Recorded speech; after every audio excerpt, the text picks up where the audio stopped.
Hello everyone. हम एडुटेरिया का current affairs देख रहे हैं। तो हमारा नेक्स्ट टॉपिक है बजट 2022-23। तो ठीक है, नेक्स्ट पढ़ते हैं। तो बात जो केंद्रीय बजट 2022-23 को वित्त मंत्री निर्मला सीतारमण ने 1 फरवरी 2022 को संसद में पेश किया। इस बजट को सरकार ने अमृतकाल के बजट के लक्ष्य के रूप में नामित किया है। तो ये इस बजट को सरकार के अमृतकाल के बजट के लक्ष्य के रूप में नामित किया गया है, इतना पता होना चाहिए। फिर जो भारत है अमृतकाल में प्रवेश कर चुका है। 25 वर्ष की लंबी यात्रा के बाद हम एट द रेट जो 100 आज़ादी के 100वां वर्ष पर पहुँचेंगे। सरकार का उद्देश्य है अमृतकाल के निर्धारित लक्ष्यों को प्राप्त करना। तो 2047 तक का है इसका टारगेट अमृतकाल का। ठीक है, तो 100वां आज़ादी का वर्ष तभी होगा, अभी हम 75 पे आ गए।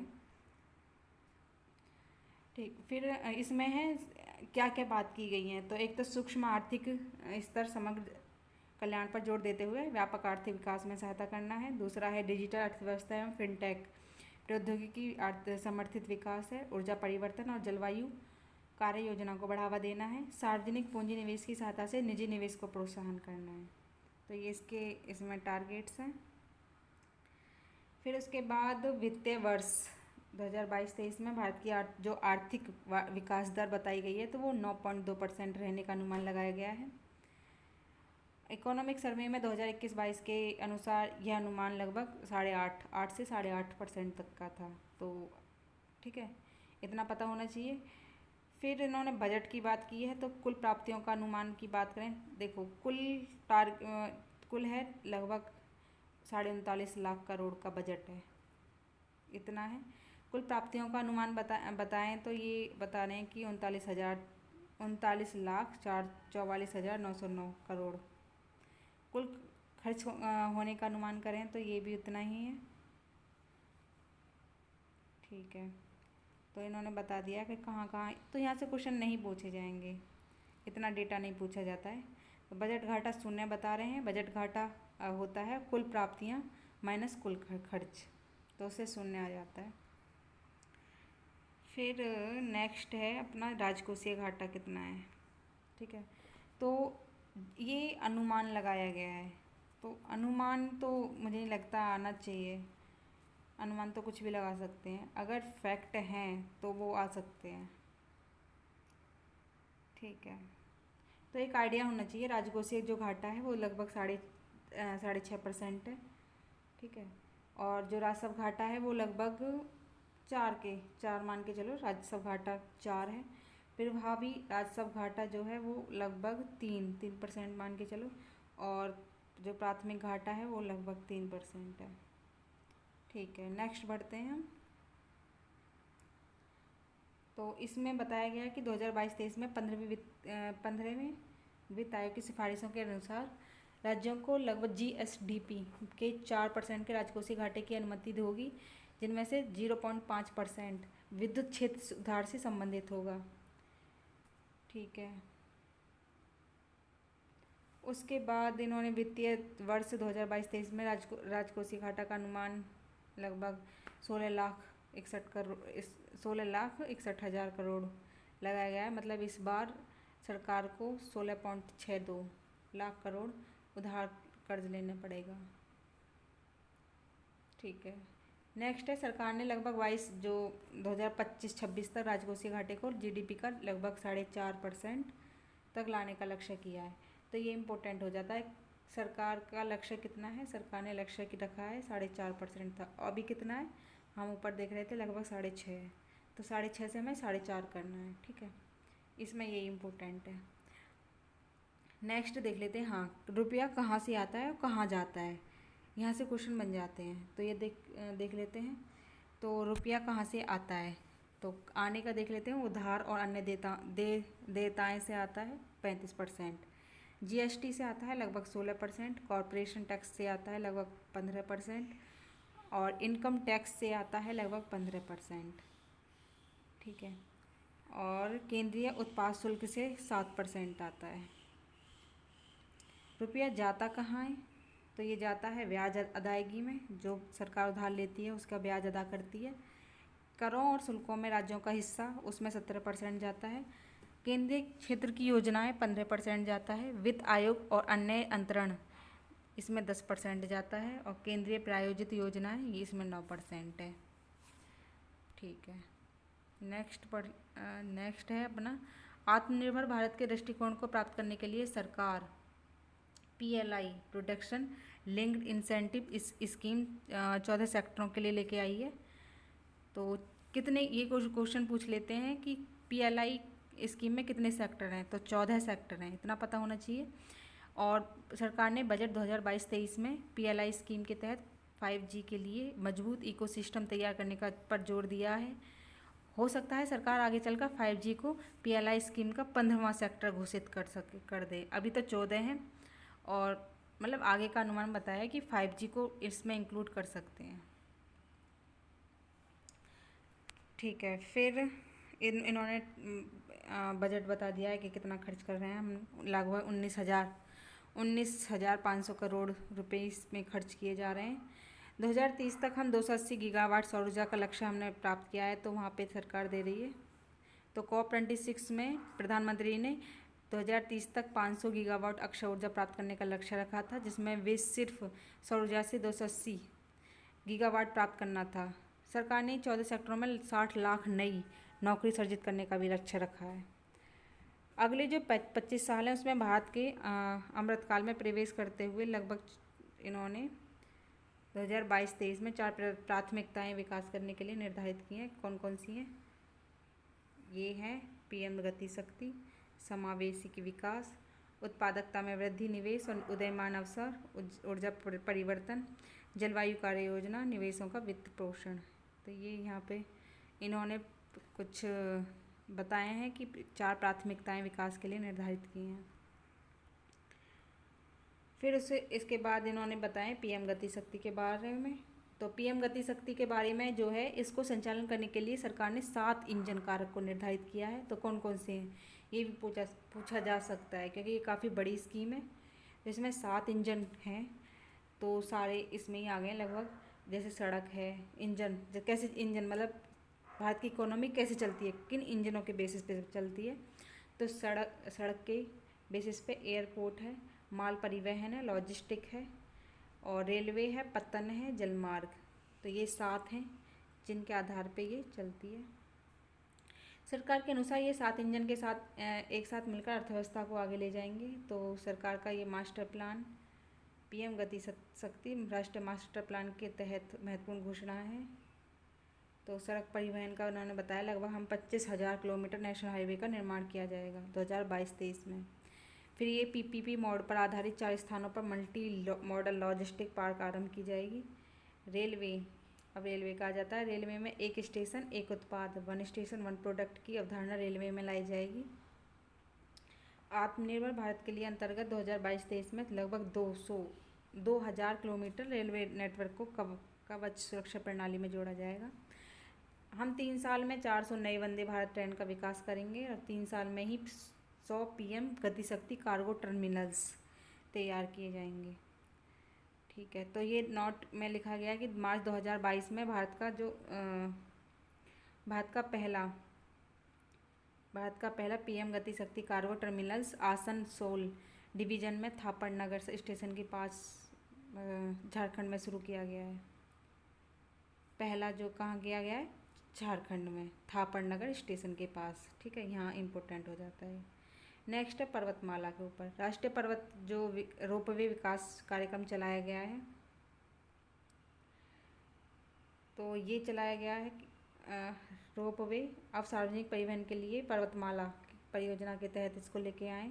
दुर्गम पहाड़ियों में परंपरागत सड़क के विकल्प में जो PPP मोड पर एक राष्ट्रीय रोपवे विकास कार्यक्रम को चलाया जाएगा और लगभग 8 परियोजनाओं की शुरुआत की जाएगी। ठीक है, रोपवे परियोजनाएं जो हैं 8 हैं और ये इनकी लंबाई लगभग 60 किलोमीटर है।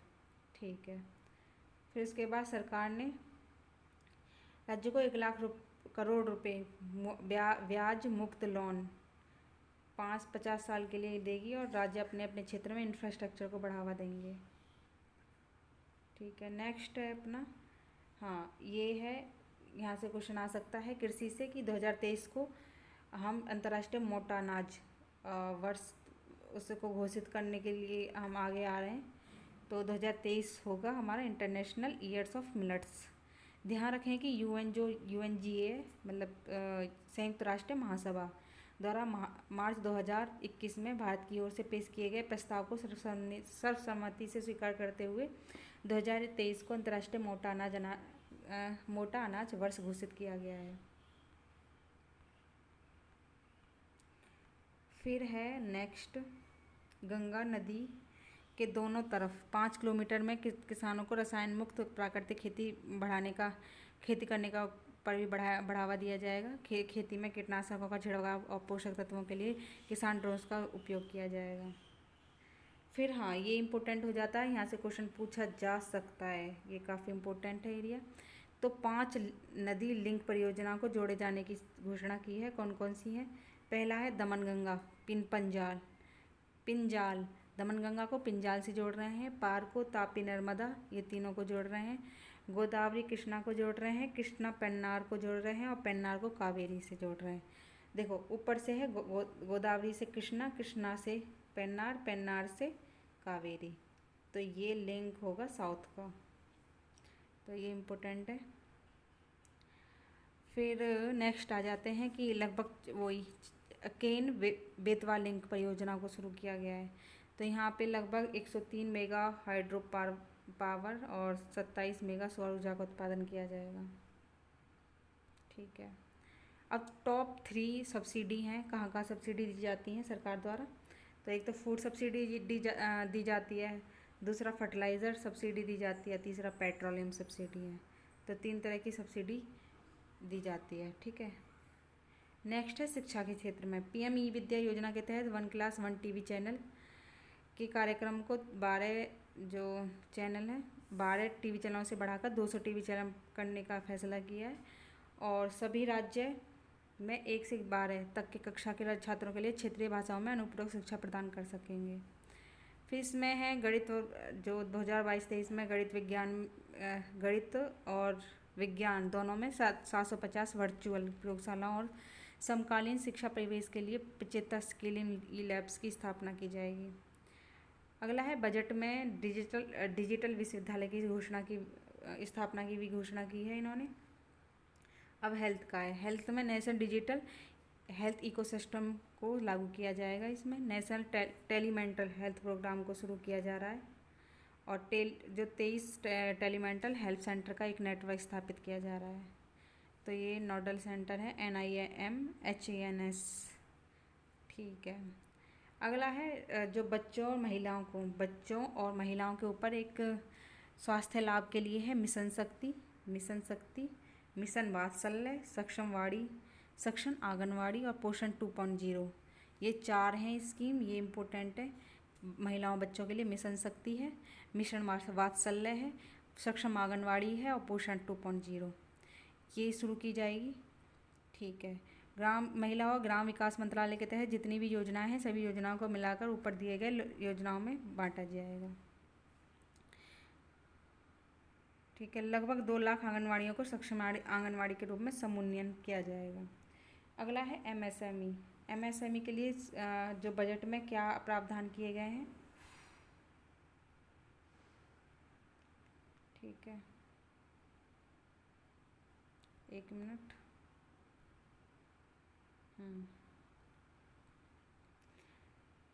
तो इसमें MSME को लाभ पहुंचाने के लिए उद्यम ई श्रम NCS और असीम पोर्टल, ये 4 हैं। उद्यम ई श्रम NCS और असीम पोर्टल को जोड़ा जाएगा। फिर ECLGS emergency credit line guarantee scheme के तहत 130 लाख से अधिक MSME को अतिरिक्त ऋण प्रदान किया जाएगा। फिर उसके बाद MSME से credit guarantee fund for micro and small enterprises scheme को पुनर्जीवित किया जाएगा। तो इसमें लगभग 2 लाख करोड़ रुपए दिए जा रहे हैं।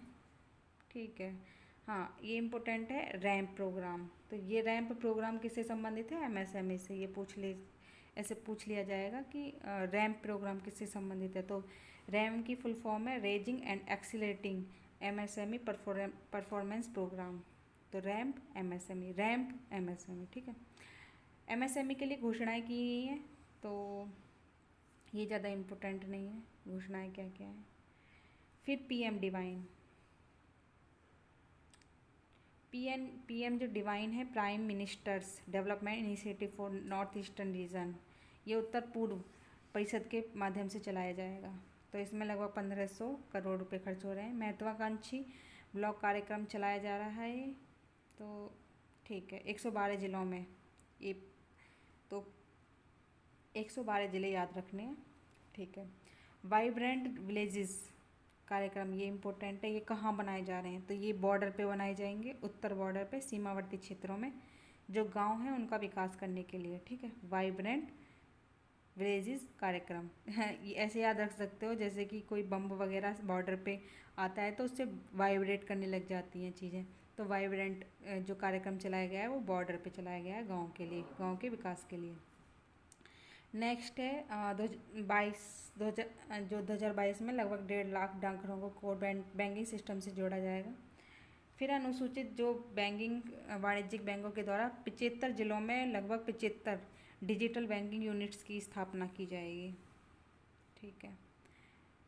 अमृतकाल में ease of doing business 2.0 ease of living दूसरे चरण की शुरुआत की गई है। इसमें परिवेश पोर्टल है, तो जो कि environment, forest, wild life and CRZ clearance के लिए काम कर रही है।